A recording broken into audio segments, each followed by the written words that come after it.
Bom dia a todos, meu nome é Antonieta, eu sou terapeuta ocupacional de formação, especialista em gestão pública, trabalho como terapeuta de referência em um CAPS, álcool e outras drogas, tenho uma experiência de um tempinho na saúde mental, no serviço de saúde mental, tanto hospital geral, quanto centro de convivência, quanto CAPS infantil, CAPS de transtorno mental.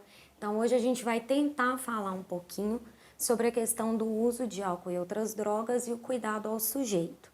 Não vai ter como a gente abordar tudo, porque é um tema muito amplo, muito complexo, e ainda mais quando a gente está falando da questão da saúde mental, álcool e outras drogas, na questão dos povos indígenas. A gente está aqui para construir junto, né, um processo de cuidado, entender um pouquinho o que é essa questão do uso de álcool e outras drogas. Então, a ideia é a gente fazer uma troca de experiências, né? Eu não tenho vivência na atuação em área, né, como as equipes do G6, como as equipes que trabalham, né, com a saúde indígena especificamente, mas eu vou tentar passar um pouquinho da minha experiência enquanto terapeuta, enquanto atendimento das pessoas em uso abusivo de álcool e outras drogas. Então, para a gente começar aqui a falar um pouquinho, a gente precisa entender que nós humanos, a humanidade, sempre teve uma estreita relação com o uso de drogas. Então, ao longo da nossa história, né, a gente tem diversos relatos de que nós, seres humanos, sempre fizemos uso de alguma substância psicoativa que a gente chama de droga, né? Então a gente fez esse uso por diversos motivos e faz ainda por diversos motivos, seja por questões religiosas, políticas, sociais, culturais. Então esse uso de drogas, ele não é algo recente, né? A gente entende que o uso de drogas não é atual, mas faz parte da nossa história. Mas a partir de um determinado momento que a gente coloca aqui como modernização e o advento do capitalismo, o advento dessa sociedade consumista e compulsiva, a gente tem uma relação das pessoas com o uso de substâncias que começa a ficar problemático. Então, a partir da modernização do capital, a gente, ser humano, começa a fazer uma relação com esse uso de drogas que começa a ser problemático. Sendo assim, hoje, o consumo de álcool e outras drogas é um dos principais problemas de saúde pública, tanto do nosso país quanto do mundo. E aqui cabe ressaltar que a questão do uso abusivo de álcool e outras drogas não é algo especificamente da região norte, do Amazonas ou, né, dos povos indígenas, mas é um problema de saúde pública em todo o mundo. Então eu estou conversando aqui com vocês, falando sobre droga, né? O que é essa droga? O que é isso que a gente chama de droga? Então eu vou fazer uma consideração aqui. Eu vou falando algumas coisas que são mais técnicas, mas ao longo da apresentação eu vou começar a dar muitos exemplos práticos. Então a gente precisa entender um pouquinho alguma parte teórica para a gente entender, quando eu for dar os exemplos, da questão do cuidado às pessoas que estão nesse uso problemático. Então, segundo a Organização Mundial de Saúde, droga é toda substância natural ou sintética, depois eu vou falar um pouquinho disso, que introduzida no organismo vivo é capaz de modificar uma ou mais de suas funções fisiológicas. O que é isso? Então, droga é tudo aquilo que o meu corpo não produz e que quando eu faço o consumo, ele causa alterações dentro do meu corpo, né? E aqui a gente vai falar muito do que a gente chama de drogas psicotrópicas, que são aquelas drogas que agem diretamente no sistema nervoso central. O que é isso? No nosso cérebro, tá? Então, o que é droga? A cafeína é uma droga, o álcool é uma droga, a maconha é uma droga, o açúcar é uma droga, as medicações são drogas, né? A cocaína, o crack. Então, a gente tem uma gama de substâncias que a gente não produz e que quando a gente ingere essa substância, ela causa modificações no nosso organismo. Quando a gente vai falar de droga, a gente tem algumas classificações dessas drogas. Então, a primeira classificação que a gente vai utilizar aqui vai ser segundo a sua origem. Então, a gente tem drogas que a gente chama de naturais, que são aquelas que o princípio ativo e a droga é encontrada na natureza. E a gente tem as drogas que são sintéticas, que são aquelas produzidas em laboratório. E alguns autores colocam o que a gente chama de semissintética. O que é isso? Eu encontro a droga na natureza, mas ela passa por um processo de modificação em laboratório. Então, droga sintética seria a folha da coca, a maconha, o cogumelo, o álcool, né? E aí o álcool pode entrar aí como semissintética, né? Ou natural, né? Produzida a partir da cana, da mandioca. Droga sintética, a gente tem hoje, né? Que tá vindo aí na mídia, uma droga sintética que chama K9, né? Que é eles estão chamando de maconha sintética, mas o K9 não é cannabis, não é maconha. É uma droga produzida exclusivamente em laboratório, com um potencial muito grande de dependência e de causar danos gigantes no nosso corpo, tá? Então a gente tem essa classificação das drogas que são produzidas em laboratório, as medicações são um exemplo também, né? E as drogas que são naturais. E a gente tem uma segunda grande classificação, que é segundo o nosso estatuto jurídico, né? Então, cada país vai adotar, né, segundo o seu estatuto jurídico, o que ele vai considerar de droga lícita e as drogas que são chamadas ilícitas. Então, o que é uma droga lícita? É aquela droga que eu posso comprar e se alguém me pegar com essa droga, eu não vou responder um processo judicial. Que drogas são essas? As medicações, né? Que a gente pode ir na farmácia comprar, mesmo aquelas com receita, né? Elas são legais. A gente tem como droga lícita o álcool, a gente tem o tabaco, a gente tem, enfim, se você for pego com algum cogumelo, não é ilícito. E como drogas ilícitas, a gente tem a cocaína, o crack, a maconha, enfim, toda uma gama de drogas que a gente não pode portar segundo o nosso estatuto jurídico. Lembrando que em alguns países, algumas drogas que aqui são ilegais, em outros países elas são legais. Não vai dar para a gente entrar muito nessa questão, por que as drogas são lícitas ou ilícitas, mas só para a gente dar uma pincelada, a droga ser lícita ou ilícita nada tem a ver com a sua periculosidade, né? Algumas drogas, como a própria cannabis, ela foi colocada como ilícita por um processo político, social, capitalista, segregador de uma massa de pessoas que utilizavam aquela substância e que naquele momento histórico político a gente queria prender essas pessoas, né? Como é o caso no Brasil, da gente prender em massa a população preta pelo porte e uso da cannabis. Tô colocando da periculosidade, porque eu vou entrar um pouquinho mais depois na questão do álcool, que é uma droga lícita, assim como o tabaco, mas o álcool, a gente tem um incentivo de consumo da indústria do álcool, né? Então, se a gente fosse pensar que os nossos governantes, a saúde pública, né, enquanto preocupação com a saúde das pessoas pela droga ser lícita ou ilícita, a gente não teria nunca propagandas de incentivo de consumo de álcool na televisão, né? Então, hoje, a indústria do álcool, principalmente quando a gente fala a indústria da cerveja, né? Ela gasta milhões e milhões de incentivo para colocar as marcas, né, dentro, na televisão, fazendo propaganda pra gente, vinculando uma falsa imagem de que quem consome álcool é alegre, é feliz, vai socializar. Então, se a gente pensar, não deveria, né, na verdade, ser proibido qualquer veiculação do consumo de álcool nas propagandas de televisão.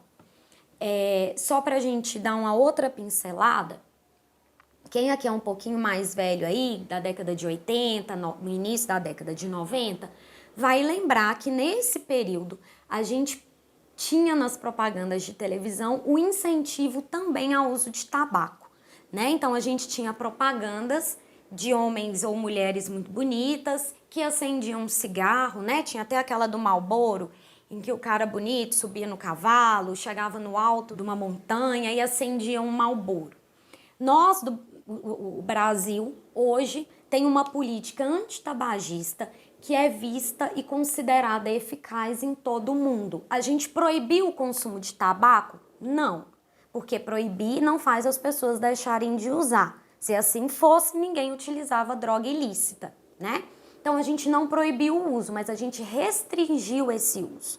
Então não existe mais propaganda de televisão incentivando esse consumo, não pode fumar mais em lugares em lugares fechados, né? Eu lembro quando eu era criança, eu sou do interior de Minas, então quando eu viajava para a capital de ônibus, tinha muita gente fumando dentro do ônibus, fumava dentro de avião, dentro de sala de aula. Então a gente fez uma política de restrição, que é diferente de uma política proibicionista, tá? Então só para a gente dar uma pincelada nessa questão da proibição e do mal que causa o incentivo ao uso de substâncias, de drogas vinculadas pela televisão, assim como as medicações, né?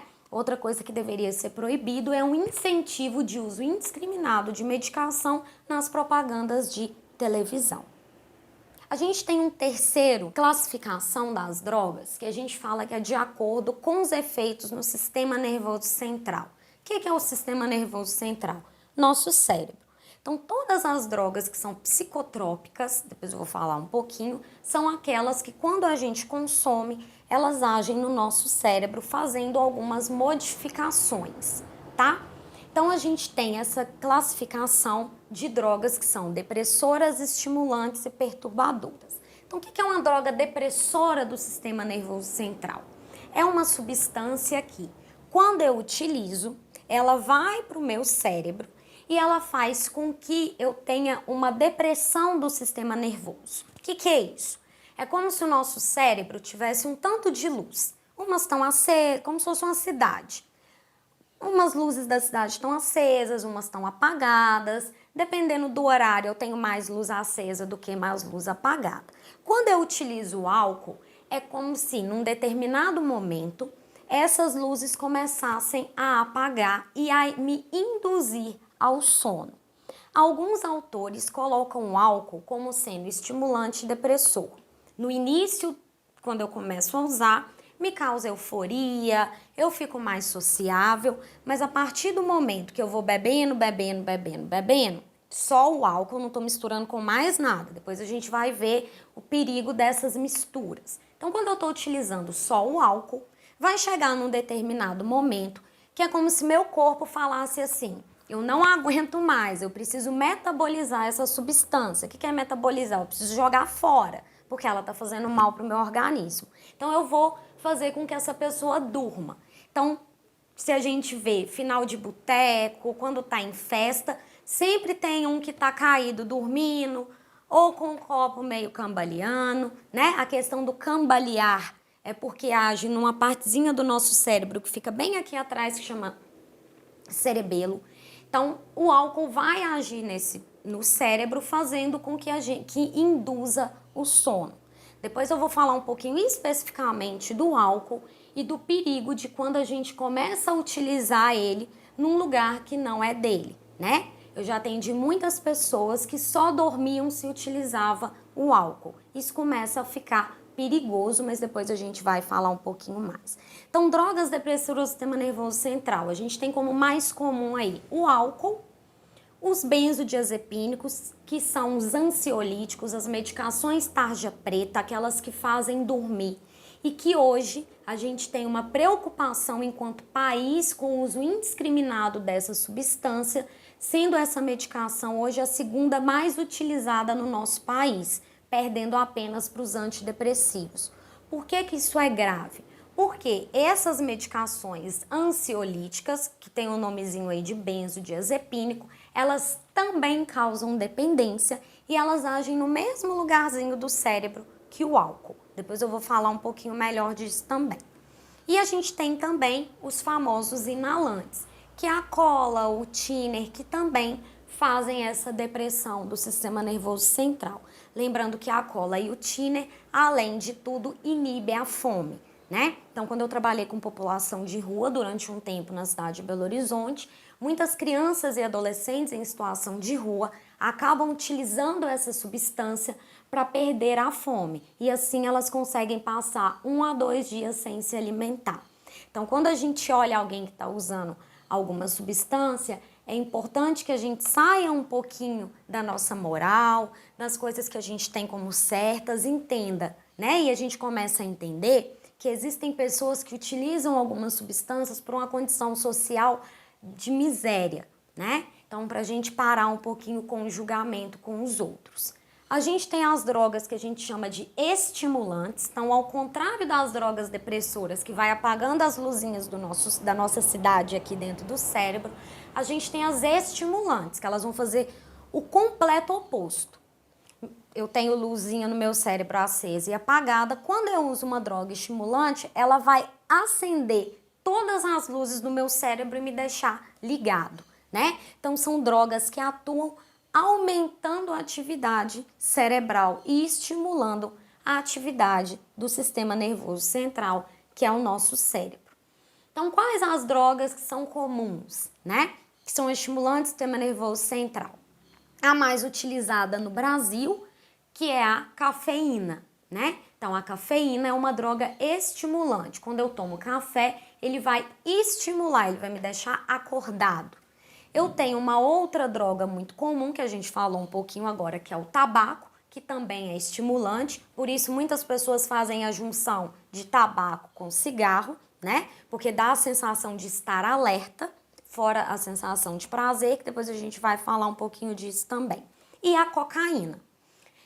Quando eu falar de cocaína, eu tô falando de todos os seus derivados, tá? Então, a cocaína, que a gente conhece da forma inalada em pó, ela é o mesmo princípio ativo do crack, da pedra, da merla, do oxi, né? Que são nomenclaturas aí. Qual que é a grande diferença? Eu vou falar um pouquinho melhor disso depois, mas só pra gente dar uma pincelada. Você refina a cocaína e aí você tem o pó. Do refino fica uma pasta, que a gente chama de pasta base de cocaína.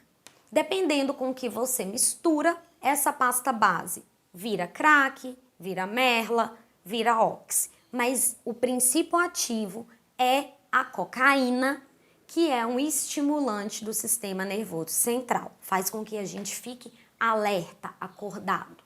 E uma outra droga muito comum são as anfetaminas, né? Muito utilizado com o nome de ribite entre os caminhoneiros. Já atendi muitas pessoas que dirigem caminhão, que são caminhoneiros, que faziam uso abusivo do ribite, que é a anfetamina. Para quê? Para ficar acordado, conseguir viajar muito tempo, né? A gente às vezes tem a sensação de que só uma determinada classe ou um determinado povo que faz uso abusivo de alguma substância. Mas o uso indiscriminado de anfetamina e cocaína é muito comum em profissionais de saúde também, principalmente médico, que faz virada de plantão, que vira 4, 5, 6 noites. Então, o consumo problemático dessas substâncias não é específico de uma classe social, tá? E a gente tem a terceira grande classificação, que são as drogas que a gente chama de perturbadoras do sistema nervoso central. O que é isso? São as drogas que a gente chama de alucinógenas. Quando a gente fala perturbador, não é que deixa a pessoa perturbada, não. É porque ela perturba, ela age modificando a qualidade do nosso funcionamento do cérebro. O que é isso? São drogas que quando eu consumo, eu começo a ter sensações diferentes daquela da realidade. Então, às vezes, o gosto das coisas fica mais apurado, o cheiro, o toque, né? Dependendo da substância, isso é mais potencializado ou menos potencializado, né? Então, quais as drogas que a gente tem comuns que a gente chama hoje de perturbadoras ou alucinógenas? A gente tem os cogumelos, a gente tem o LSD, a gente tem o êxtase, a gente tem a cannabis, né? A maconha, que são drogas que a gente chama de perturbadoras do sistema nervoso central. Qual que é a questão, né? O perigo disso? Existem pessoas que ao consumir essas substâncias qualquer uma delas. Algumas são muito mais fortes, como o cogumelo e o LSD, que ao ingerir, ela faz uma quebra do meu cérebro com a realidade. Então, às vezes as pessoas começam a ver coisas, tem reações, né, que a gente chama de psicodélicas, de enxergar coisas que não existem. Isso nas pessoas que estão bem, que não tem nenhuma comorbidade psiquiátrica associada. O que é uma comorbidade psiquiátrica? Uma doença psiquiátrica, né? Vou dar o exemplo aí da esquizofrenia. Muitas vezes utiliza essa substância e acaba não voltando, não tendo aquele retorno para a realidade. Então acaba ficando períodos como se tivesse com a sensação de ainda estar sobre efeito da droga. Isso é incomum? Não. Muito comum, né? Muitos adolescentes que ainda não se conhecem, não sabem sobre si, não sabem a formação do eu, do cérebro, da psique, acabam utilizando essas drogas e abrindo quadros que a gente chama de quadro psicótico, que é a quebra da realidade, é quando eu não sei diferenciar mais o que é da minha imaginação e o que é real. Qual que é a gravidade disso? A pessoa pode virar um dependente de alguma medicação antipsicótica para quebrar essa fuga, esse rompimento da realidade durante muito tempo. Então, eu sempre brinco que se for querer algum dia experimentar, usar alguma substância, que isso não seja feito antes dos 20 anos. Por quê? Porque a gente está com o nosso cérebro em formação ainda, né? A gente está com as nossas conexões lá, depois eu vou falar um pouquinho disso, dos nossos neurônios, que são umas célulazinhas que a gente tem dentro do cérebro em formação. Então, o uso de droga na infância e na adolescência, ela causa um prejuízo muito grande, tanto físico quanto da nossa psique, do nosso pensamento, da nossa cognição. O que é a cognição? A inteligência. Quanto mais novo alguém começa a utilizar maconha, pode vir a ter problemas de dificuldade de aprendizado, de diminuição de conexões do neurônio para ter aprendizados maiores. Então é importante a gente entender, né, que a utilização dessas substâncias na adolescência, ela tem um perigo muito grande e muitas vezes vai fazer isso, abrir quadros que a gente chama de quadros psicóticos, que é a ruptura, a ruptura com a realidade. Vou falar um pouquinho aqui de algumas substâncias que são as que mais nos preocupam no uso problemático. Então, quando chega um paciente no CAPS-AD, que é um centro de atenção psicossocial especializado em tratar pessoas que estão em uso problemático de substância, a gente tem algumas substâncias que preocupam muito a gente, que a gente precisa ter um olhar atento, né? E muitas vezes intervir no momento para não ocasionar o óbito daquela pessoa, a morte da pessoa, né? Primeira delas, a mais consumida, a que a gente tem propaganda mandando usar, né, com a falsa sensação de felicidade, é o álcool, tá?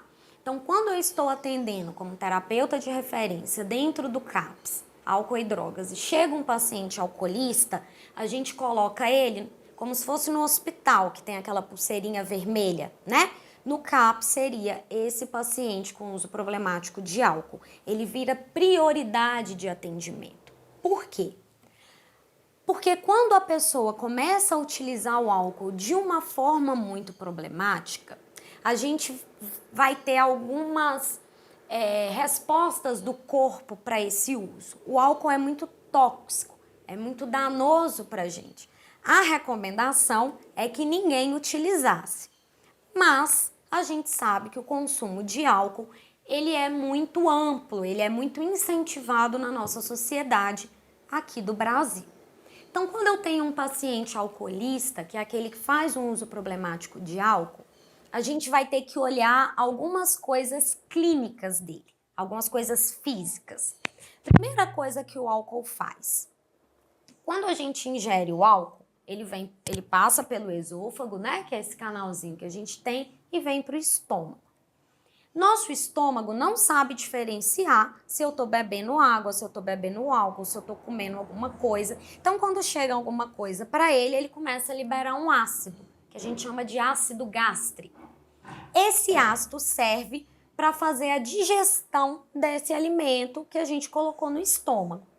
Se eu não tenho alimento para digerir, esse ácido começa a corroer a nossa parede do estômago, aquela partezinha que fica dentro do estômago.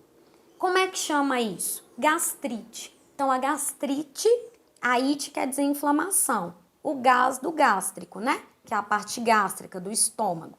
Então, a gastrite é uma inflamação da parede do estômago. Muito comum em paciente alcoolista, porque normalmente as pessoas que fazem uso problemático de álcool, elas esquecem de comer, elas esquecem de se hidratar. Então, começa a jogar uma quantidade muito grande de álcool no estômago e esse ácido começa a corroer essa parede do estômago. Se eu não trato a gastrite, eu posso ter o que a gente chama de úlcera gástrica. O que é uma úlcera gástrica? Já é uma ferida. É como se eu estivesse batendo tanto, se eu ficar me arranhando, vai ter uma hora que eu vou fazer um machucado, não é? É a mesma coisa dentro do estômago.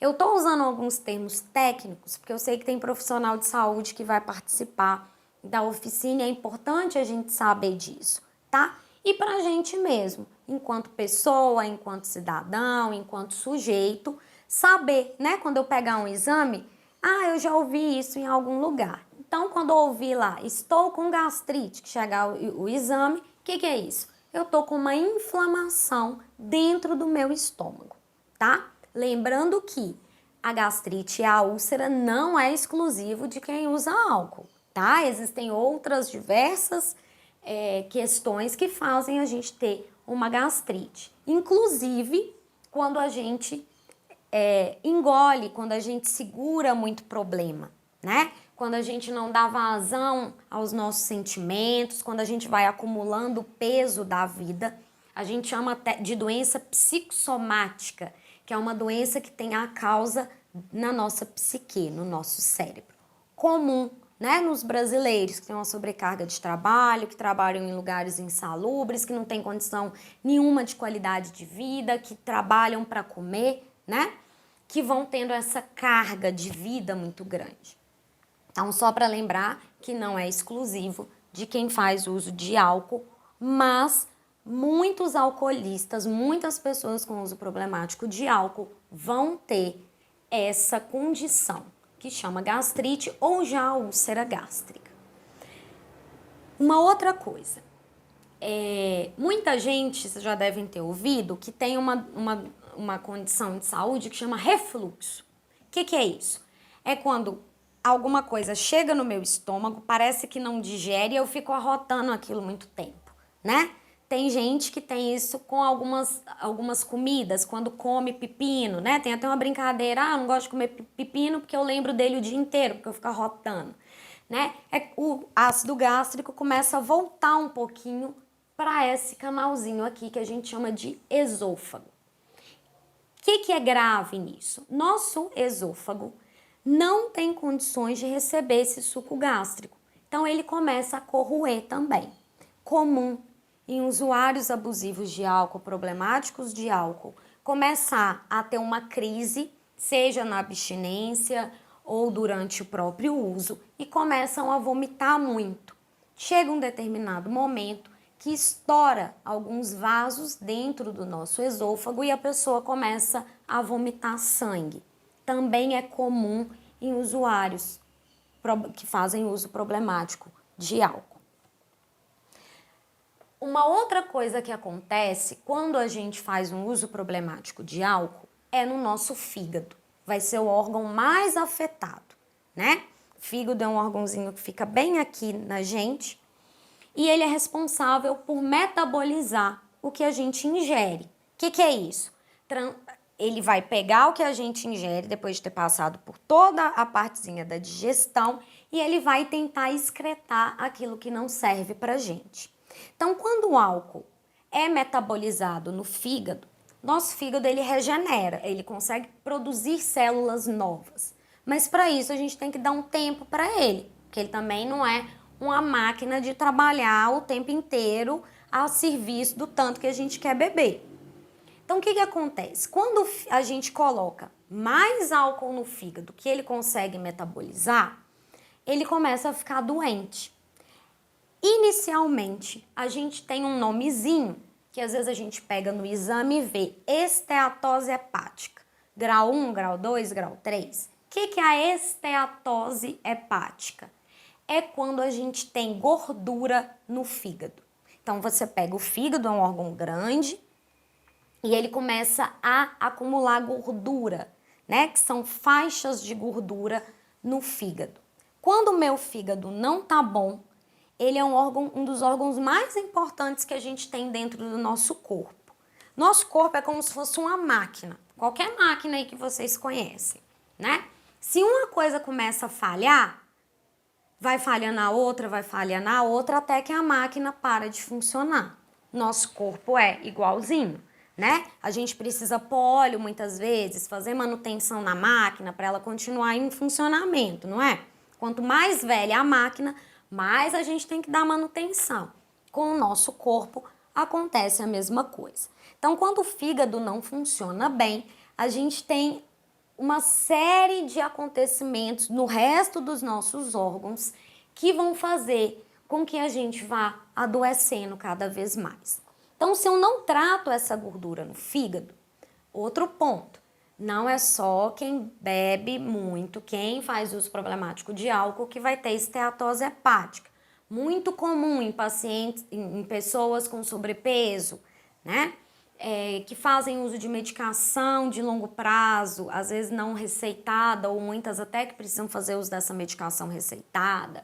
Então, diversos fatores fazem com que a gente possa ter isso, que é a gordura no fígado, que a gente chama de esteatose hepática. Se eu não trato essa esteatose hepática, o que vai acontecer? As células do fígado começam a morrer. E aí a gente tem o que a gente chama de cirrose hepática, né? O que é isso? É a morte de parte do fígado.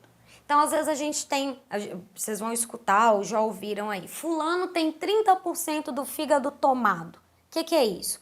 30% do fígado dele não funciona mais.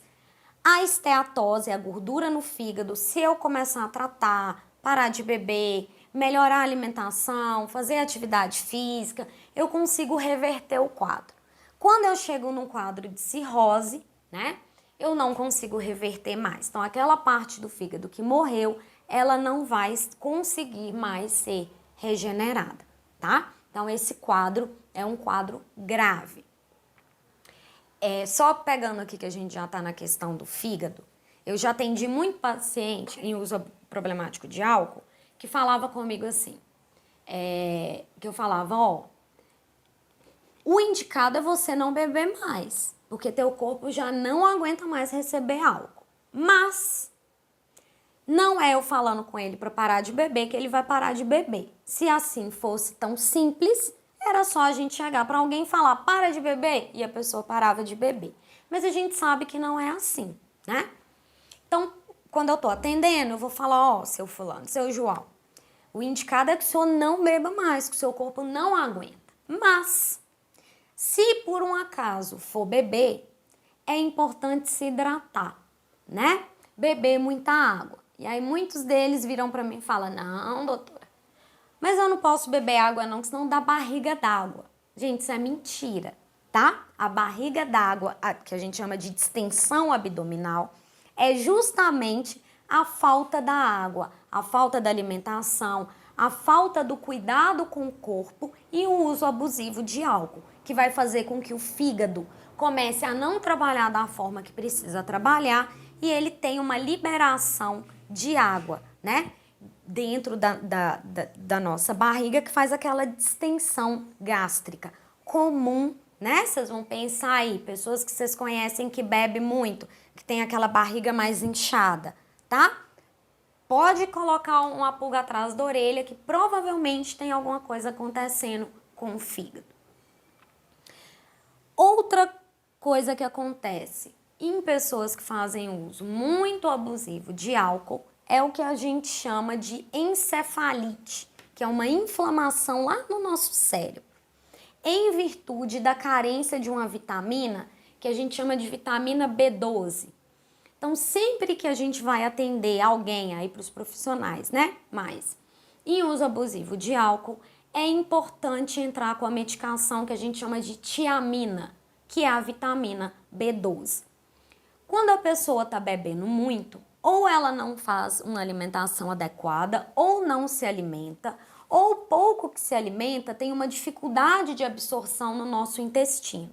Então não consegue absorver essa vitamina e sem essa vitamina a gente vai ter um problema no cérebro que a gente chama de demência de Korsakoff, que é um quadro comum em paciente alcoolista, que ele é como se fosse um Alzheimer, é muito parecido quando você vai conversar, né? Só que o Alzheimer não tem nada a ver com o uso de álcool e é uma doença progressiva, né? Ela sempre vai progredir, ela sempre vai piorar. A demência de Korsakoff, ela é um quadro exclusivo de quem faz uso abusivo de álcool e quando a pessoa tem esse quadro instalado, ela não vai lembrar muito o que fez ontem, que dia do ano que é, que data que tá, não sabe muitas vezes onde trabalha, né? Fica muito desorientado, às vezes não fala coisa com coisa. Isso é do uso também abusivo do álcool. Então, para a gente ver que quando a gente ingere essa substância, que a mídia fala que é legal, que todo mundo manda a gente beber, o tanto de alteração que começa a causar dentro do nosso organismo.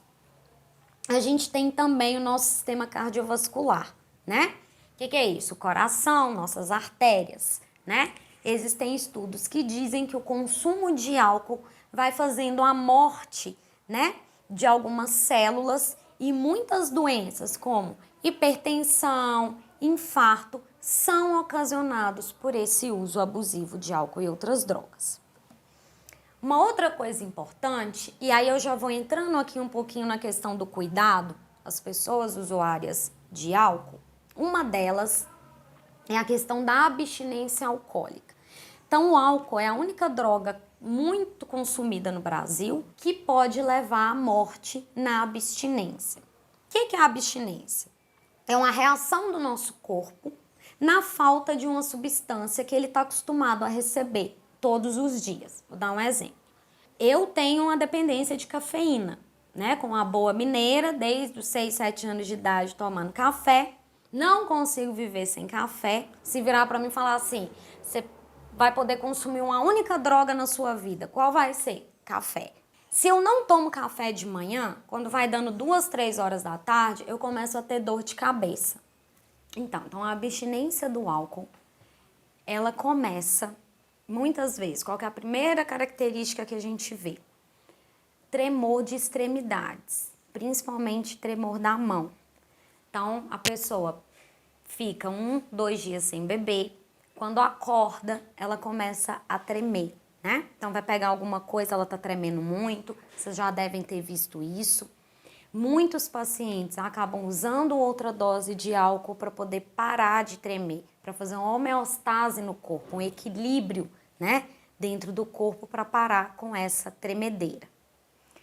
Se não cuidado, essa abstinência, então o paciente não bebeu mais, né? Pode começar com um tremor, pode evoluir para o que a gente chama de alucinação. O que é isso? É começar a ver coisas que não existem. Então, já tive paciente que achava que tinha barata no consultório, rato, ver cobra,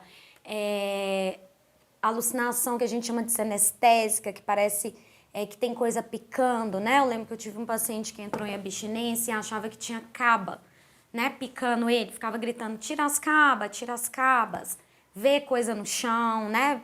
Principalmente bicho. Muito comum ver alguns tipos de bicho, né? Cobra, barata, rato, enfim, sintoma de abstinência, tá?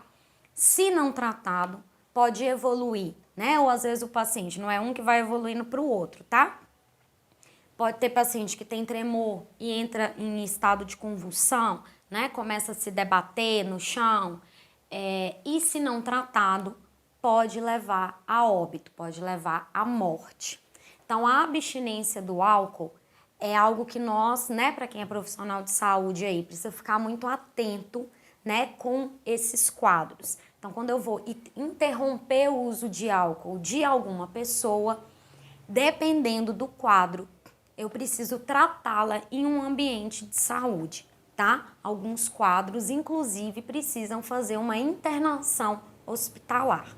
Então, como é que eu posso ajudar uma pessoa que ou está embriagada ou está entrando em quadro de abstinência? A primeira coisa é a hidratação, tá? Então, a ingestão de muito líquido para ajudar o nosso corpo a expulsar essa substância. Tem pacientes que até acordam com muito tremor, a gente começa a fazer hidratação oral, alimentação e eles passam por isso tranquilamente. Tem alguns que não vão nem conseguir hidratação oral, que vão começar, né? A gente vai tentar fazer uma hidratação e ele vai começar a vomitar. E aí muitas vezes precisa de uma hidratação endovenosa, né? Colocar um soro aí na veia. Mas para os profissionais aí, sempre importante pensar na reposição da vitamina B12, né? Que o nomezinho comercial aí que a gente tem é a tiamina. Na questão da hidratação, nos quadros, né, que a gente tem de alucinação grave, o paciente está vendo coisas, né, como eu disse, entrar com uma medicação antipsicótica, normalmente aí, mais para os profissionais agora, tá? É o Aldol. E muitas vezes precisa utilizar aquele remedinho que eu falei, que é um benzodiazepínico ansiolítico, para ajudar o paciente a passar por esse período. Normalmente utiliza-se o diazepam, tá? Lembrando que se eu for usar essa medicação, eu tenho que ter certeza que o paciente não está bebendo mais. Depois eu vou falar quando eu entrar no uso dessa medicação, porque o uso de um benzodiazepínico, de um ansiolítico, que, né, o comum aí, o diazepam, junto com o álcool em uma quantidade maior, também pode levar ao óbito, tá? Porque eu estou misturando duas substâncias que agem no mesmo lugar, da mesma forma no cérebro, deprimindo o sistema nervoso central e eu posso ter uma parada cardiorrespiratória no uso dessas duas substâncias juntas. Então, algumas estratégias aí, né? Quando a gente está vendo alguém que bebe demais, sempre oferecer água, tentar, né, fazer com que diminua o uso naquele momento. O importante, às vezes, das drogas serem, né, legais é porque a gente sabe o que tem dentro dela, tá? Então, quando eu vou atender um paciente que faz uso problemático de álcool, uma das perguntas principais é: bebe destilado ou fermentado? Né? O que é o fermentado? A cerveja, principalmente. Destilado.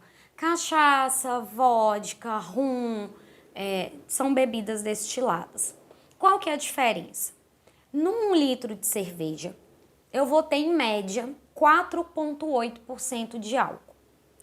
Numa bebida destilada, vai girar em torno de 35% a 45%. Então, quanto maior o teor alcoólico de uma bebida, mais prejudicial ela é, tá? Por quê? Porque eu vou estar ingerindo uma grande quantidade de álcool num curto período de tempo. Então, além de todos os perigos que a gente colocou aqui da ação do álcool dentro do nosso corpo, eu vou ter, quem vai beber destilado, com essa concentração alta de álcool, a chance de ficar embriagado é muito maior, né? E eu sempre brinco com os pacientes, quanto mais embriagado, mais chance de fazer merda tem, né? Então, quanto menos a gente ficar naquele estado de muita embriaguez, menos a gente se coloca em risco, e aí principalmente as mulheres, né? Infelizmente, a gente vive numa sociedade em que não existe um respeito pela mulher, né? Então, quantos casos de abuso depois de mulheres beberem muito álcool, né? Então, pra gente ficar aí atento. Então, quando a gente vai falar de porcentagem de álcool, é como se eu tivesse esse copo aqui cheio. De cerveja, isso aqui vai ser álcool. Se eu pegar uma cachaça, uma vodka, eu já vou ter quase isso aqui tudo só de álcool nessa bebida. Então, ela é mais danosa pra gente, né? Então, formas que a gente tem de reduzir esse dano, né? Como eu disse, quando a gente vai conversar com alguém que faz uso problemático de álcool, a indicação é não beba, mas a gente sabe que não é fácil parar de beber, né? E que se a gente falasse com alguém para parar de beber, ele fosse parar de beber, a gente não tinha um problema de saúde pública com esse uso, né? Então, o que a gente pode fazer de estratégias para que mesmo que a pessoa consuma a substância, ela não tenha tanto agravo dentro do corpo dela? Primeira coisa é comer antes. Se eu escolhi beber hoje, nunca beber de barriga de estômago vazio, porque por isso que eu falei que é importante a gente saber dessas outras coisas para quando a gente chegar no cuidado a gente entender. Por que comer? Porque se eu encho o meu estômago, aquele ácido que o estômago vai liberar, vai ter comida ali para ele digerir. Então, quando o álcool entra, o álcool vai competir com a comida. Então, ele vai demorar um pouquinho mais para ser absorvido. Quanto mais lento o álcool for absorvido, menos mal ele vai causar para a gente, de tudo aquilo que eu falei antes, e menos embriagado rapidamente eu vou ficar, menos chance de fazer merda, né? Então, sempre que for beber, bater um prato de comida. Comer carboidrato principalmente, tá? Segunda coisa, sempre que estiver bebendo, beber água, tá? O indicado é 2 copos de cerveja, 1 copo de água. Uma dose de algum destilado, uma dose de cachaça, 1 copo de água. Por quê? Porque o álcool desidrata a gente. Ele vai tirando toda a água do nosso corpo, né? O nosso próprio corpo, na verdade, vai pegando água de todo lugar que ele tem para tentar expulsar o álcool, né? Pelo nosso xixi e pelo nosso suor, né? Quando a gente chega perto de alguém que acabou de beber muito, né? Você tá deitado num quarto depois de uma bebedeira, quando alguém abre o quarto, fica aquele cheiro, né? Parece até um álcool estragado, que é o nosso corpo tentando liberar essa substância. Ele libera tanto pela urina quanto pelo nosso suor. Se eu não beber água, se eu não hidratar meu corpo, eu tenho uma desidratação. Então, quando acorda com aquela ressaca, aquela dor de cabeça horrível, o que é isso? Desidratação, tá? Então, sempre muito importante a alimentação e o uso, né? E tomar muita água, tomar líquido. Vamos supor que eu encontrei alguém que já tá meio bebum, quase para cair, né? Como é que eu posso ajudar essa pessoa? Um é não ficar discutindo, porque bêbado a gente sabe que a gente não discute. A gente pode até falar depois que passou a bebedeira, mas na hora não vai, né? Não vai nem entrar, ele não vai muitas vezes nem entender. Eu posso fazer um copo de água com açúcar para dar para essa pessoa, né? Para ajudar o corpo a metabolizar esse álcool. Posso tirá-lo da situação de risco que ele está, né, se colocando. Então, quando a gente vai pensar aí, né, em festas comunitárias, uma coisa que deveria ser proibido, festa com bebida liberada, né? Por quê? Porque a festa com a bebida liberada, as pessoas vão para beber até se embriagarem de uma forma que vai colocar tanto a sua saúde quanto se colocar em risco. Então, se a gente tivesse uma política muito interessante voltada para a redução de danos do uso de álcool, meu sonho é ter uma lei nacional de que todo estabelecimento que vende álcool deveria dar água gratuita para as pessoas, tá? Então, vender o álcool tem que ter um filtrozinho ali de água para a pessoa ir bebendo água, né? Enquanto faz o consumo de álcool. Então, eu posso ajudar essa pessoa dessa forma. Põe água com açúcar e manda ela beber. Se estiver vomitando, espera um pouquinho, né? Tenta aí fazendo essa hidratação oral bem, né? Como se fosse um soro, a água com açúcar que eu tô falando, como se a gente estivesse dando um soro, né? Oral para essa pessoa. Se tiver um sorinho oral, se tiver um doce, se tiver alguma coisa de comer, para ajudar que essa bebedeira passe mais rápido, tá bom? Então, são as ações, estratégias que a gente faz para diminuir o risco do consumo dessa substância, tá? Uma outra coisa importante da gente falar aqui no álcool, eu tô focando mais no álcool, os outros eu vou passar um pouquinho mais rápido, mas é porque o álcool eu acho importante a gente entender mais. Quando a gente tem um dia de bebedeira, né, isso acontece com todas as drogas e também com o álcool. No outro dia, a gente tem aquela ressaca, né? A ressaca ela é com todas as drogas.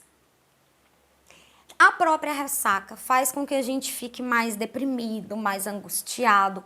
Isso é normal, né? É o nosso corpo recuperando do tanto de droga que a gente colocou nele no dia anterior. Qual que é o perigo disso?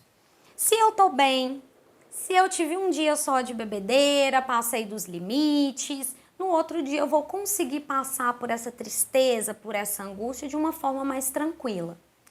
Agora, se eu já sou uma pessoa que tem uma angústia muito grande, que às vezes tem até sintomas depressivos, eu já tenho um diagnóstico de depressão, e no outro dia eu sinto isso, que é natural da ressaca, se eu junto a ressaca com o que eu já tenho de angústia, de tristeza, eu vou potencializar. Então, muitas pessoas falam, eu vou para o fundo do poço. Eu fico numa angústia tão tremenda que eu bebo de novo para poder passar essa angústia. Então, toda vez que a gente coloca a droga num lugar que não é dela, ela pode dar um problema pra gente. Se toda vez que eu estiver triste, eu precisar beber, se para eu socializar, eu preciso beber, para eu dormir, eu preciso beber, eu preciso começar a prestar atenção nesse uso.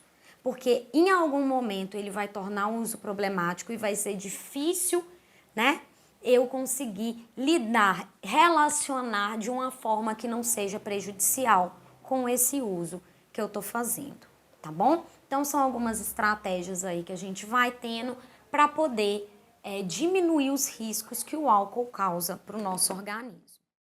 Uma outra substância que a gente tem utilizado muito, como eu disse anteriormente, né? No Brasil, a gente tem sido campeão de vendas, são os ansiolíticos. Muito comum essa utilização entre mulheres. Nenhum ansiolítico, né? Que é o diazepam, clonazepam, lorazepam, são medicações que elas devem ser utilizadas em momentos muito específicos e com início, meio e fim, tá? O problema é, muitas pessoas, e aí principalmente mulheres, que a gente é cobrado de diversas formas, existe um preconceito muito grande, a gente tem que dar conta da nossa vida, do nosso trabalho, das relações que a gente tem, e aí tudo isso vira uma carga muito grande que não me faz dormir.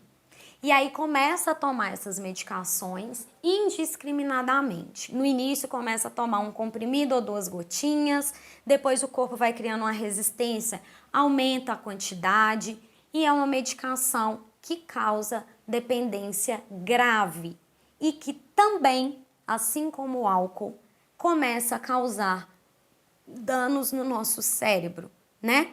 Um deles é o processo de esquecimento e irritabilidade muito grande quando fica sem essa medicação, tá bom? Então, o que são essas medicações? Elas são indutoras do sono, são feitas para isso, utilizado muito em síndrome do pânico.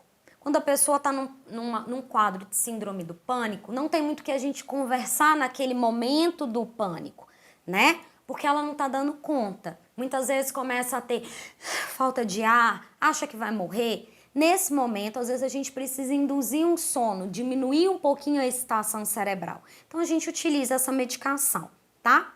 A abstinência alcoólica, a gente também vai utilizar essa medicação para ajudar o paciente a passar por essa situação sem ter tanta dor, sem ser tão difícil, tá bom? Só que precisa ter o início, meio e fim, tá? Se eu não tô dormindo direito, eu preciso entender o que tá acontecendo, por quê, né? A medicação, ela trata do sintoma. Então, eu tomei e vou dormir. Mas qual que é a causa, né? Assim como a dipirona. A dipirona trata o sintoma, que é a dor de cabeça. Mas ela não trata a causa, né? O que é a causa? Pode ser uma enxaqueca, pode ser inclusive um tumor no cérebro, que a dipirona não vai tratar. Ela vai tratar o sintoma, que é a dor, né?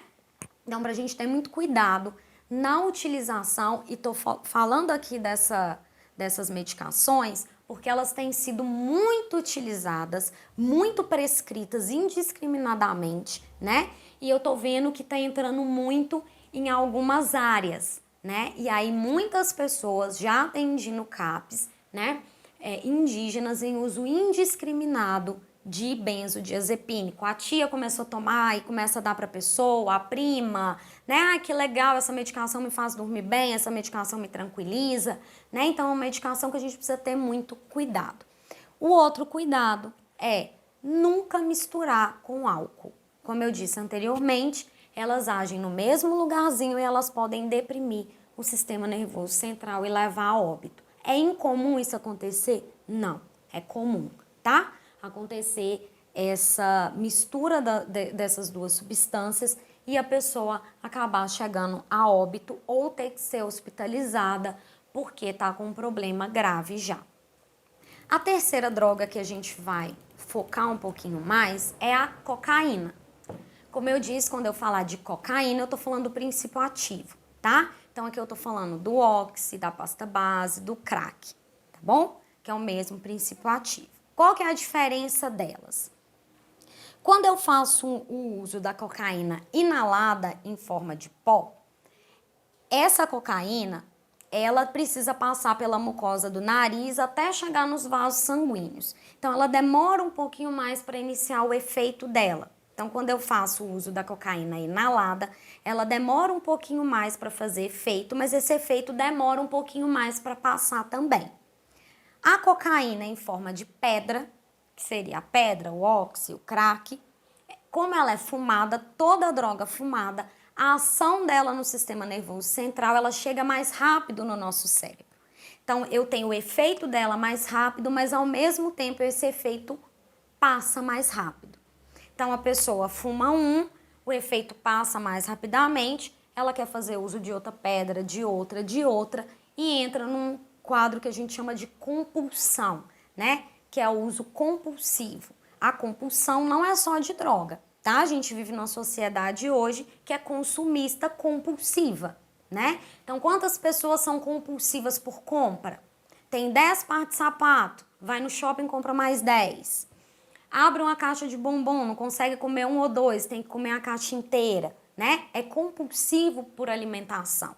Então, a compulsão faz parte hoje dessa nossa sociedade capitalista consumista, né? Então, esse uso compulsivo de drogas, ele não é só uma questão individual, mas é social. Por isso que a gente precisa rever a nossa forma de sociedade que está muito adoecida, né? Um país que meio pós-pandemia, que é o Brasil, que a gente passou por um momento de negação, de falta de política pública específica, de falta de direcionamento do Ministério da Saúde com a gente sobre o que fazer, uma tensão muito grande, um momento de pavor, né, por conta de não poder sair de casa, de a sensação da morte iminente, tanto de si quanto do outro.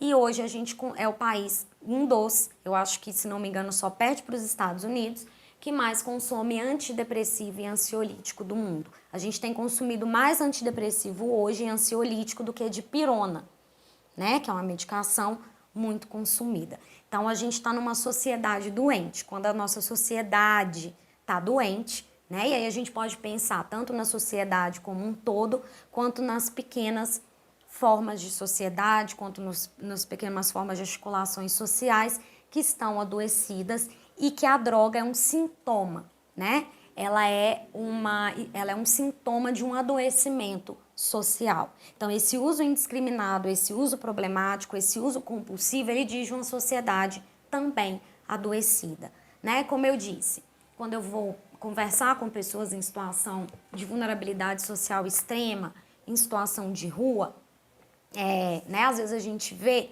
são pessoas que vivem numa marginalidade extrema, numa falta de cuidado extremo e que acha na substância, na droga, né, a única forma de sentir um pouquinho de prazer, de se sentir um pouquinho melhor na sociedade.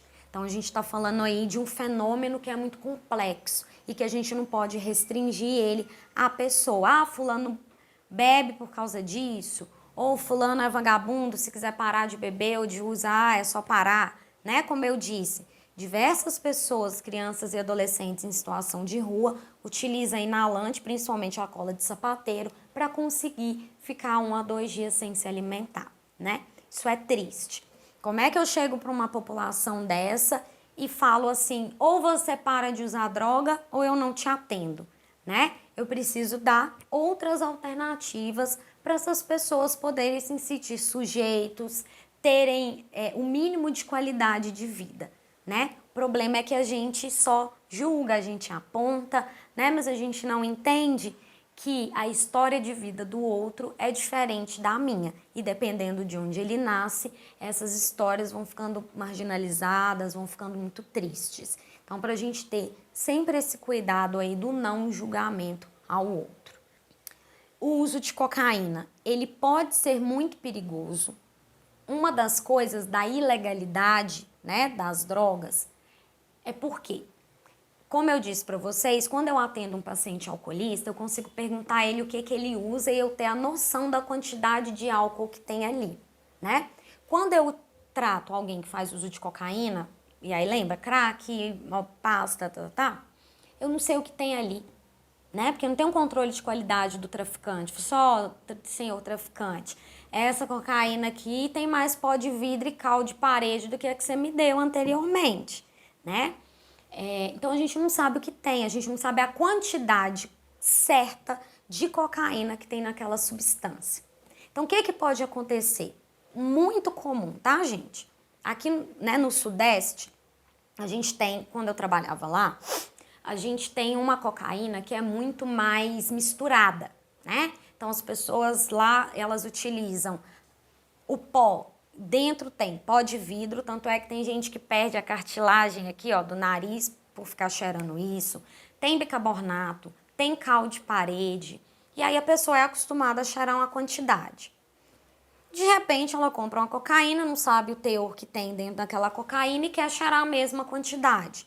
Vamos supor, ela viaja lá aqui para o norte, que a cocaína é muito mais pura, ela vai usar a mesma quantidade que ela usava lá. O princípio ativo que é a cocaína, né? Dentro disso que ela tá cheirando é muito maior. Ela faz um uso tão grande que ela pode ter uma parada cardiorrespiratória e vir a óbito.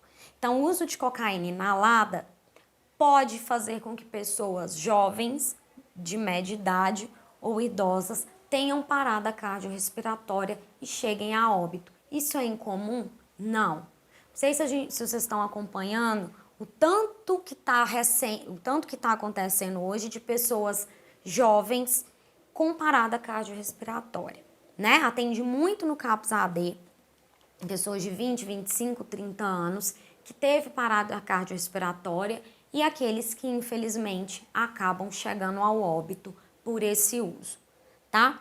Então, o uso de cocaína pode trazer transtornos cardíacos desde simples, né? A questão da pressão arterial, arritmia, assim como parada cardíaca. Independente da quantidade que usa, ela vai fazer destruição de células cardíacas, tá? O que é muito comum. A pessoa utiliza a cocaína e ela começa a ter uma sensação de que está tendo uma parada cardíaca, né? Não sei se vocês já viram alguém assim ou se alguém já passou por isso. Sente que o coração está acelerado, começa a ter falta de ar, né? O que é isso? Derivado da cocaína, né? Então, muito comum pessoas jovens que têm destruição de células cardíacas por uso de cocaína. Uma outra coisa comum é a pessoa no uso, e aí principalmente do crack, né? Ou da pasta ou do oxi, que começa a ter uma sensação de persecutoriedade. Então, usa e começa a achar que a polícia está atrás, se esconde, que o vizinho quer fazer mal, começa a ficar persecutória, achando que as pessoas querem fazer alguma coisa. Existem pessoas que quando para de usar, essa sensação para também. Passam 1, 2, 3 dias e isso cessa. Existem pessoas que fazem uso tão abusivo, que num determinado momento, essa sensação de persecutoriedade, mesmo sem uso da cocaína, ela começa e aí já abre um quadro psiquiátrico que precisa ser tratado com medicação ao longo de um grande tempo da vida. Então, toda droga que a gente utiliza, toda substância que eu disse que são psicotrópicas, que agem no nosso cérebro, elas vão ter uma série de fatores dentro do nosso corpo que são prejudiciais. E a gente pode abrir um quadro aí de um transtorno mental grave por conta do uso de muito tempo de alguma substância, tá? E aquelas pessoas que já têm um quadro psiquiátrico pode piorar muito, potencializar esse quadro, assim como abrir quadros naquelas pessoas que nem sabiam que ia ter algum quadro psiquiátrico. Lembrando que quanto mais novo eu tenho um primeiro surto, né, um primeiro rompimento com a realidade, pior é o prognóstico. O que é isso? Pior vai ser a qualidade de vida dessa pessoa.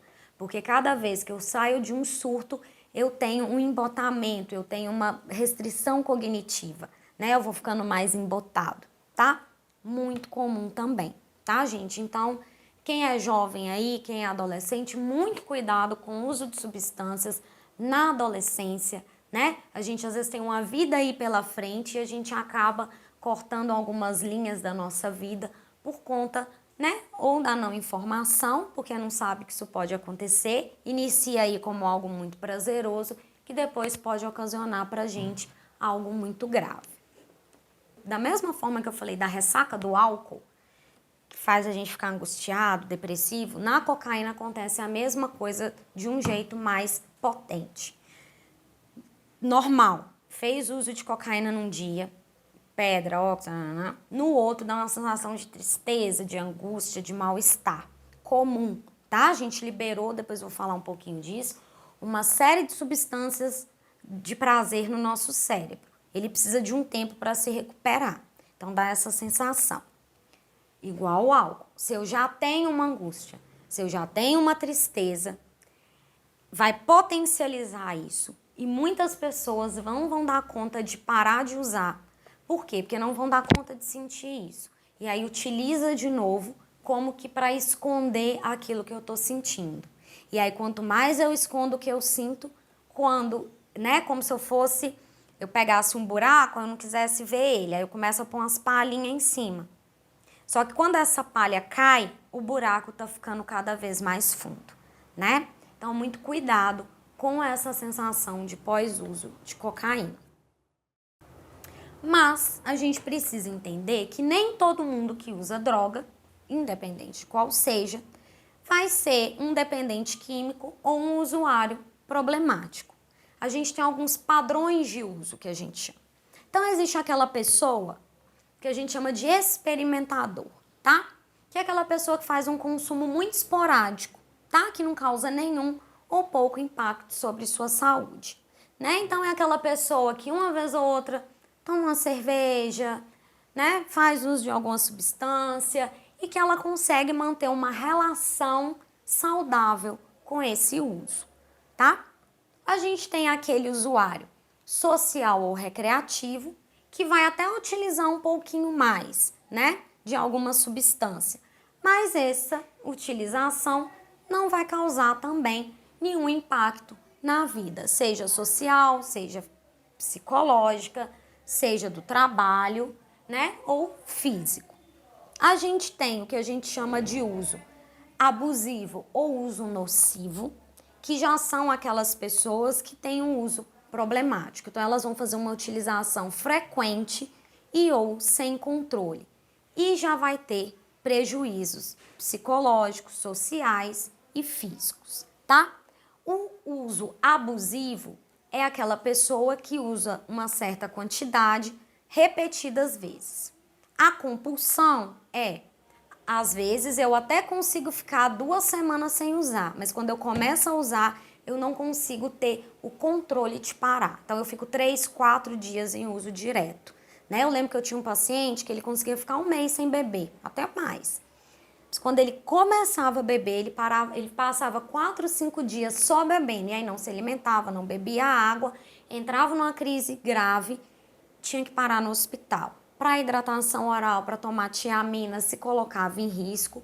E existem aqueles que são abusivos compulsivos. Utiliza grandes quantidades, utiliza sempre no uso compulsivo, né? E aí muito comum nos usuários, principalmente, né, que a gente tem aí de crack, né, que fazem uso de 20, 30 pedras por dia, uma atrás da outra. Vive para usar a droga, vive em função do uso dessa substância. E a gente tem o dependente químico. A dependência química Aí eu vou pedir, né, aí uma atenção, que a dependência química é um diagnóstico, né? Ela é um diagnóstico médico. Então, quando a gente vê uma pessoa em uso abusivo, é melhor a gente falar, fulano tem uso problemático, um uso abusivo, um uso compulsivo, do que colocar como dependente químico, tá bom? Porque a dependência química, ela tem critérios para você enquadrar a pessoa como dependência química. Então, um critério é, ela tem uma autoadministração, o que é isso? Ela utiliza ela mesma repetidas vezes essa substância. Em geral, vão levar a tolerância. O que é tolerância? Inicialmente, eu precisava de uma latinha de cerveja para ficar mais eufórico, né? Para sentir aquela sensação. Eu utilizava meio cigarro de maconha. Eu utilizava um pouquinho aí de cocaína. Com o tempo, meu organismo vai acostumando e eu vou ter, até a medicação também, né, o Rivotril, eu vou tendo que aumentar essa dose para tentar chegar naquele primeiro efeito que eu tive de sensação de prazer. E dentro da dependência química, a gente precisa ter um padrão compulsivo, tá? Coloquei isso aí só para a gente entender um pouquinho, que é um critério diagnóstico do CID-10, que é aquele livrozinho das doenças médicas, e a dependência química, ela tá entre o F10 até o F19, passando pelas múltiplas drogas aí. Eu vou colocar essa imagem aqui desse cérebro, só para a gente entender um pouquinho, que a gente tem dentro do nosso cérebro um sistema que a gente chama de sistema límbico, ou sistema do prazer. Que toda vez que a gente faz algo prazeroso, né? E aí os prazeres e a alegria de fazer algo vai depender de cada um, né? Tem pessoas que sentem muito prazer para ir pescar, tem gente que detesta, tem gente que gosta de atividade física, tem gente que não, né, de uma determinada atividade física, outro gosta de outra. Então, a forma da gente sentir prazer, ela é muito única, né? E a gente precisa entender isso. Por quê? Porque toda vez que a gente faz algo, que a gente tem uma sensação de prazer, esse sistema é ativado da forma natural, que a gente chama, né? Então, toda vez que eu faço algo, que eu sinto prazer, né? Que eu faço aquela atividade, que eu até esqueço que eu tô fazendo, de tanto que eu gosto de fazer, eu tô acionando esse sistema límbico. Lembrando que toda atividade física também vai acionar, né? Quando eu vou fazer, eu posso odiar. Quando eu vou fazer, eu tô saco ter que fazer. Mas o pós-atividade física dá uma sensação de um prazer, né? Então a gente aciona esse sistema límbico que a gente chama, que é o sistema de recompensa do prazer. Nós, seres humanos, a gente precisa sentir esse tipo de prazer, né? A gente não foi feito só para trabalhar, só para, né, passar por situações extremas, apesar de terem grupos sociais que, infelizmente, né, só conseguem acessar esse prazer, como eu disse anteriormente, pelo uso da substância, né? Mas a gente precisa aprender, né, a nos entender, saber o que a gente gosta, o que a gente não gosta, para a gente ir mediando a nossa vida. Então, toda vez a gente aciona esse sistema. O problema é, toda droga, direta ou indiretamente, ela vai acionar esse sistema. Lembra que eu falei com vocês que dentro do nosso cérebro a gente tem células que a gente chama de neurônio, né?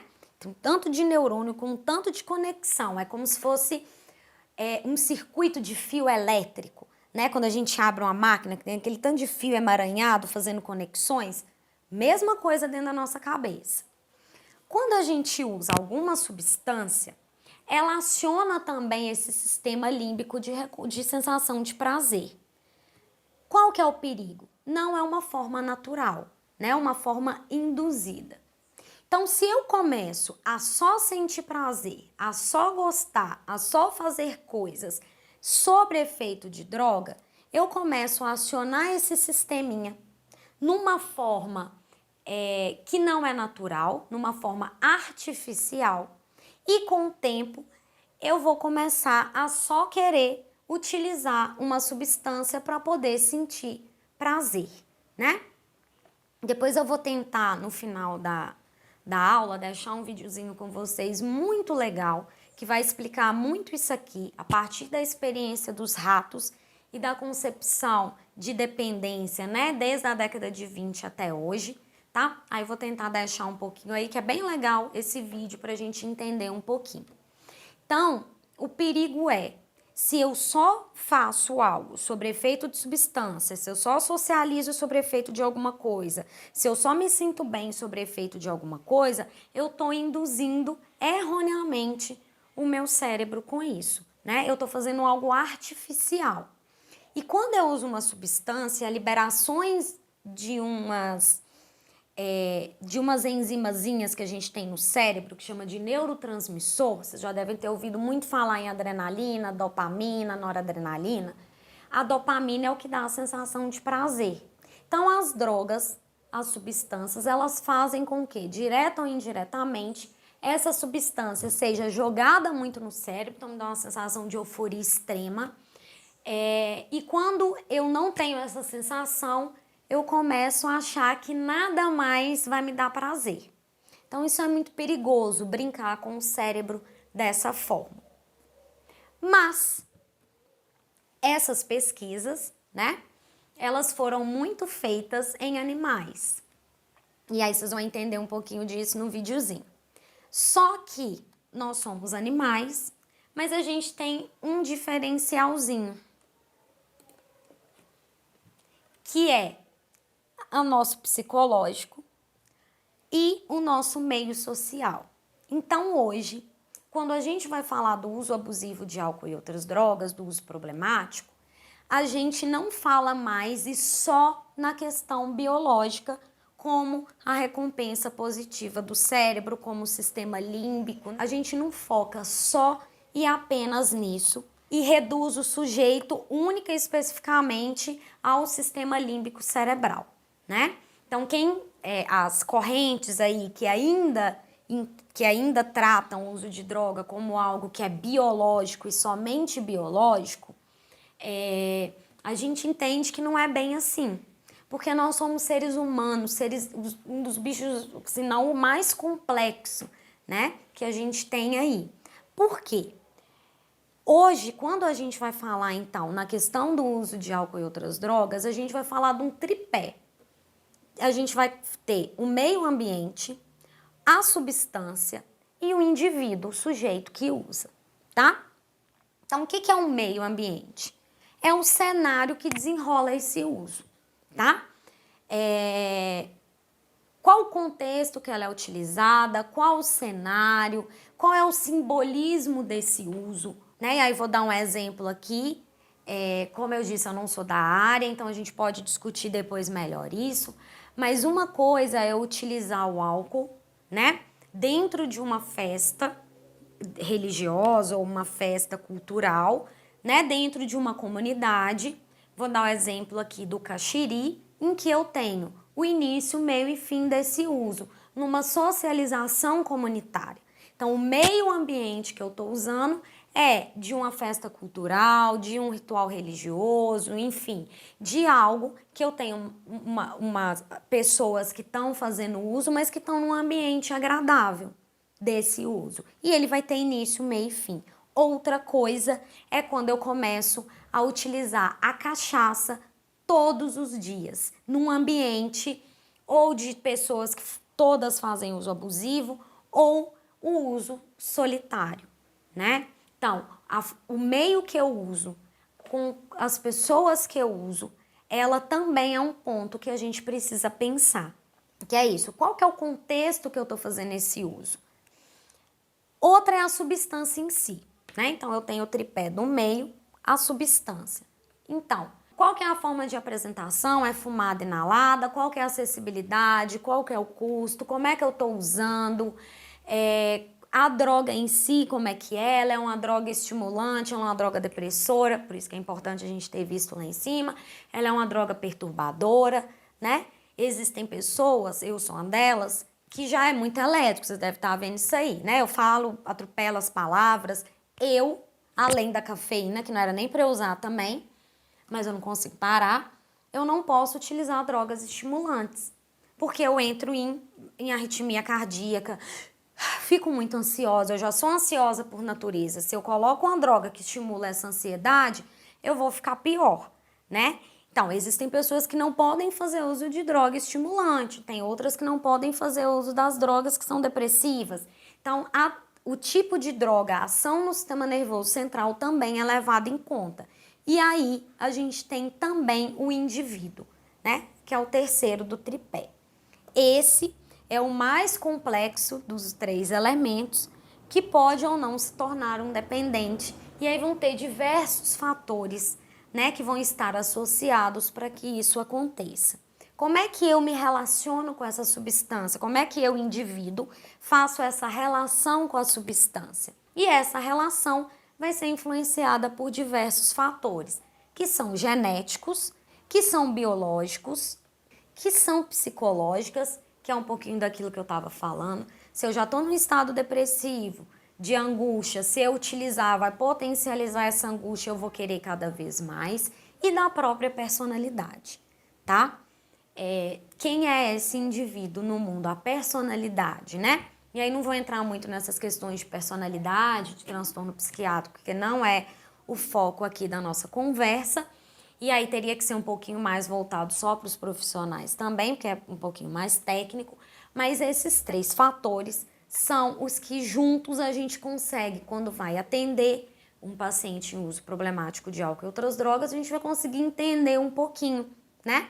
Eu não posso perguntar para ele só questões biológicas, mas de onde vem, como é que é a família, como é que é essa relação, com quem usa, como usa, quando começou a usar, quando aumenta esse consumo, né? Muitas pessoas ficaram utilizando durante muito tempo de uma forma que conseguia até controlar esse uso, né? E a partir de um determinado momento entra no uso mais problemático. Então, quando isso acontece, por quê, como, quem é você, o que você busca na droga, né? Então, são muitos elementos que vão fazer com que a gente consiga entender esse uso. E aí, só pra gente fechar então, como eu disse, não vai dar pra gente abordar tudo. É um conteúdo muito complexo, muito denso. Só no CAPS AD são 9 anos, né, de atendimento aos pacientes no CAPS. E mesmo assim eu me surpreendo diversas vezes, né, porque é um tema muito complexo. Então, quando a gente vai falar do campo de atenção ao sujeito, né, de como eu vou cuidar, de como eu vou olhar esse sujeito, a gente vai entender que o processo pelo qual o consumo de substâncias psicoativas em certas pessoas evolui para padrões de comportamento compulsivo, que é esse comportamento que a gente viu, de busca e utilização, chegando a provocar incapacidade do autocontrole, mesmo a custas de muitos prejuízos, é a consequência de diversos fatores que a gente viu, entre eles psicológicos, biológicos, sociais e culturais.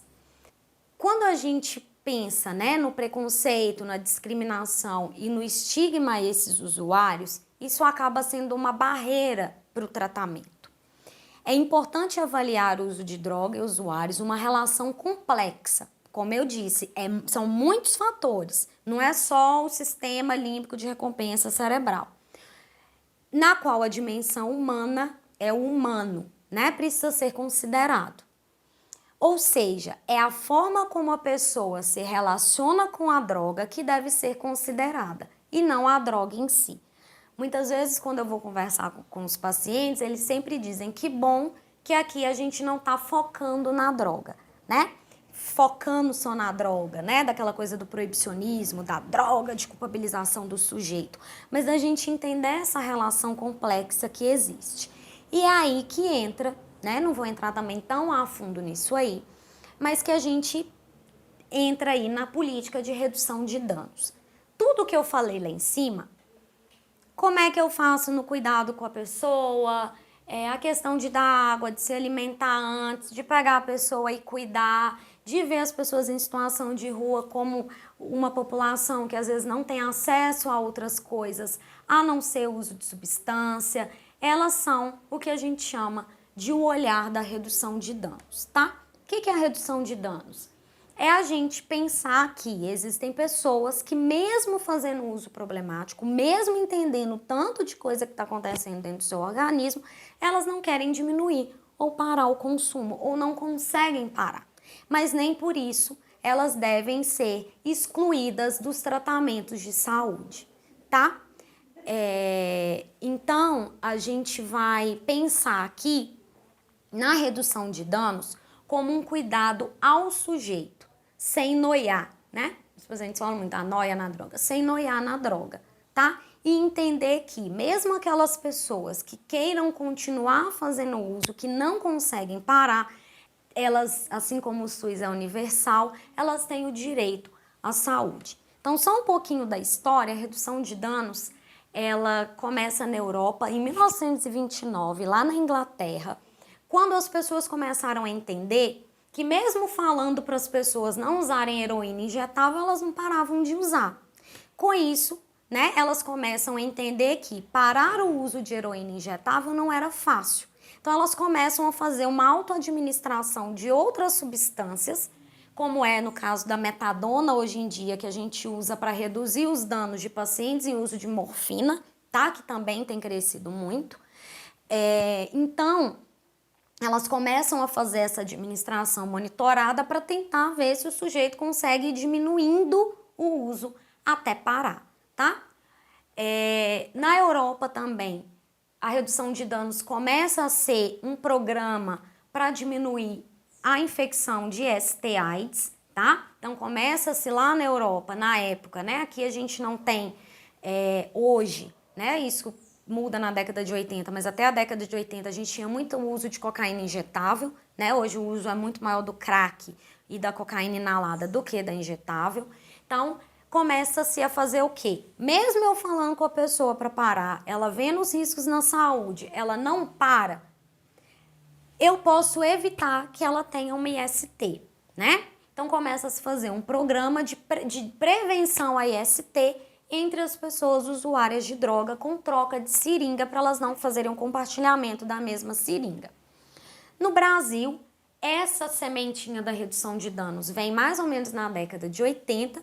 A gente tem diversas questões morais e religiosas envolvidas aí que fizeram com que a gente desse 2 passos para trás, lembrando que a gente não está promovendo esse uso, a gente só está querendo cuidar das pessoas que não querem, não dão conta e não conseguem parar. E o foco da redução de danos pode ser a abstinência, né?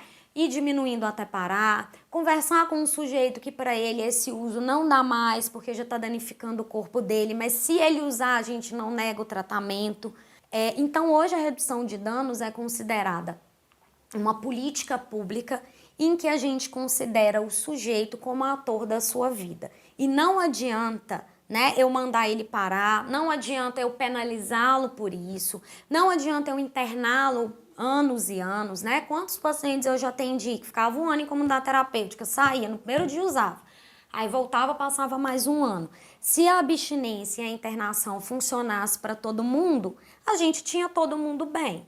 Mas a gente sabe que não é assim, né? Então a gente tem todas essas questões relacionadas aí e hoje a redução de danos é essa política que a gente vai fazer todo esse cuidado para as pessoas, sempre pensando na saúde e na qualidade de vida. Eu já tive paciente, por exemplo, que usava, sei lá, 20 pedras de crack diariamente, né? Crack com maconha, álcool, crack sozinho, muito misturado crack com álcool com maconha. E quando a gente conseguiu dar alta para ele estava utilizando um cigarro de maconha a cada 3 dias. Ele ganhou qualidade de vida, né? A gente não pode dizer que não ganhou. Ele não desejou parar de usar tudo e tudo bem, é uma escolha dele. Mas não é por isso que eu devo negar o atendimento, que eu devo falar que ele não está muito melhor do que quando ele chegou para a gente, né? Muitas pessoas acabam fazendo, né, a compulsão de troca. Então, para de usar uma substância como crack e começa a usar uma quantidade muito grande de medicação prescrita, né? Então, a gente precisa ter cuidado nisso também. Será? E a corresponsabilização. O cuidado, a questão da diminuição do uso, ela é uma corresponsabilização. Não adianta só eu querer que a pessoa pare se ela não entende a importância, ou se ela não entende a importância, né, de manter uma qualidade de vida, ou de tentar parar, se ela não quiser. Então, a gente trabalha hoje dentro da saúde pública do Brasil, dentro das diretrizes do Ministério da Saúde, com a política de redução de danos. Então, eu vou finalizando aqui para a gente pensar que o campo de atenção ao sujeito na questão de uso de álcool e outras drogas, como a gente viu, ele não é restrito só à saúde e nem só ao CAPS, né? Porque tem muita essa coisa, saúde mental, qualquer coisa vai para o CAPS, não é só restrito a isso. Se a gente não tiver políticas de saúde, aí pensar em consultório na rua, em CAPS, unidade de acolhimento, atenção básica, leito de saúde mental em hospital geral, como a gente disse, alguns alcoolistas vão precisar disso em algum determinado momento, aliada a outras políticas como da assistência, lazer, trabalho, cultura, né? A gente não consegue lidar com essa problemática que é tão complexa como a gente viu aqui e tão complicada. Então, eu acho que a gente pode pensar a partir de agora aí para a discussão, que é, dentro da minha comunidade, né? Como é que está esse uso? Como é que as pessoas fazem isso? Em quais momentos? Como é que a gente pode pensar em estratégias de aquelas pessoas que não estão dando conta de parar ou não querem parar, mas pelo menos para reduzir os danos desse uso no próprio organismo, para os jovens, né? Será que eu realmente preciso, toda vez que sair, me embriagar para socializar? Né? Quais outras formas, quais outros alternativas eu tenho de encontros que não sejam regados, principalmente, né, que é muito comum na nossa sociedade, ao uso de álcool, tá? Então, eu vou fechando por aqui. Se eu não conseguir fazer no dia online por conta da internet, né, vocês podem fazer as perguntas e eu consigo, né, tentar responder depois. Lembrando que a gente vai construir junto, muita coisa eu não sei, não vou saber responder, não existe fórmula mágica, não existe algo que eu vou falar, faça isso, isso, isso que vai dar certo. Às vezes eu atendo 2 pacientes alcoolistas da mesma idade, o mesmo uso no sentido de ser cachaça 1 litro por dia, e a condução do tratamento é muito diferente, porque são pessoas diferentes, porque dentro do tripé a gente não tem só a substância e nem só o fator biológico, como a gente viu. A gente tem o meio, a gente tem a família, a gente tem o próprio indivíduo. Então, espero que tenha sido legal e tô aberta aqui para a gente trocar outras informações, para a gente conversar mais. Então, obrigada e obrigada a galera do ISA por ter acolhido e por a gente ter pensado esse momento juntos.